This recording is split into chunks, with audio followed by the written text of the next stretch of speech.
Now this is the 7th video of my spoken English series Become Unstoppable by Speaking English. These videos I have designed in a way that help you to learn English in a non-English speaking environment. Hey, it's Wali Damaan Khan. In this channel I empower people to become high-performance entrepreneurs. Now in my last videos I covered what are conjunctions and interjections. And if you didn't check out that video, make sure you click the link in the description. And in this video I'm going to cover what is verb and its kind, not its types. Now this video will give you a general idea about the verb, that how the verb is integrated into English grammar. So make sure you stay until the end of this video. So let's get started.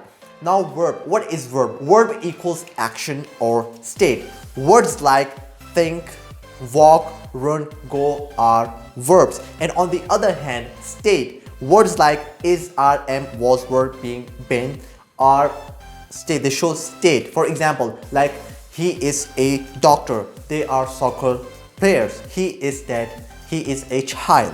All these verbs, they show us a state. Now in English grammar, verb covers a vast area. If you really understand the verb, you will really understand most of the grammar. That is why it is further divided into two types: action verbs and helping verbs. Now action verbs equals do.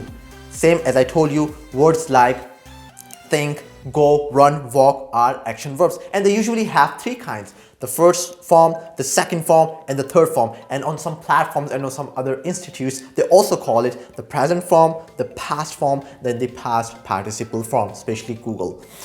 And verbs like I told you. And on the other hand, auxiliary verb, these verbs equals non-action verbs. These are also called verbs, but they do not show any kind of action. Verbs like is, are, am, was, were, been, has, have, had. They are a lot, and they are a lot since their functions are also a lot. They help us to create construct sentences. They help us to tell about time. They help us to put emphasis. They help us to tell the mode. They also help us to tell the most aspect and time as voice and aspect. Now based on this wide area, that based on these different functions that auxiliary verb has, it is further divided into two types: modal auxiliary verbs and helping verbs. Now modal auxiliary verb equals mood. These words, they help us to express your mood, your thoughts, your feelings about something.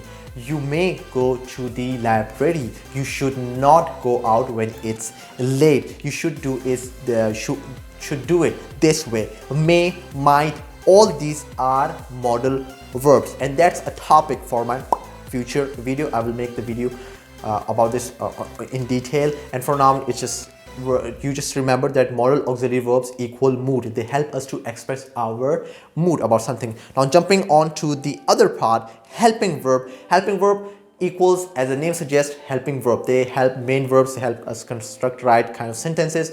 Same functions as the auxiliary verb has, but only difference is that helping verb do not help us to tell about the mood. It has the same examples: helping verb is, are, am, was, were, being.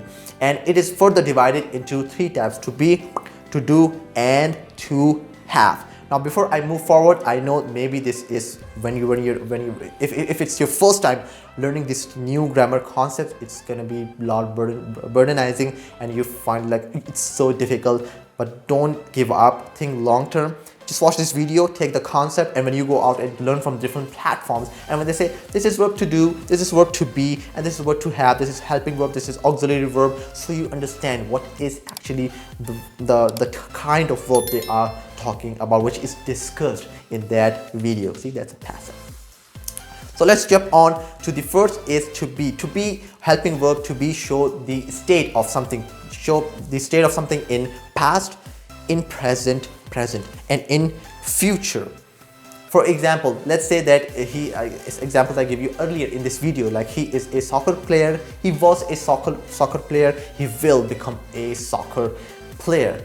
And also all in this three times: past, present, and future. And they also, verb to be has the second function, that it is used to convey, as a helping verb in the continuous tenses. Continuous tenses in past: she was going to the school. Continuous sentences is present, she is going to the school, and continuous tenses in the future, she will be going to the school. And the third and the last uses of verb to be is to use in passive sentence. Let's move on to the other one, verb to do. Now verb to do has two functions. The first is to form questions and negative sentences, and the other is to put emphasis. You will see the example of this helping verb in the screen. And the last, let's go move on to the last helping verb, which is to have, and it has only one function, and that is to create perfect tenses. Perfect tenses like past perfect, present perfect, and future perfect.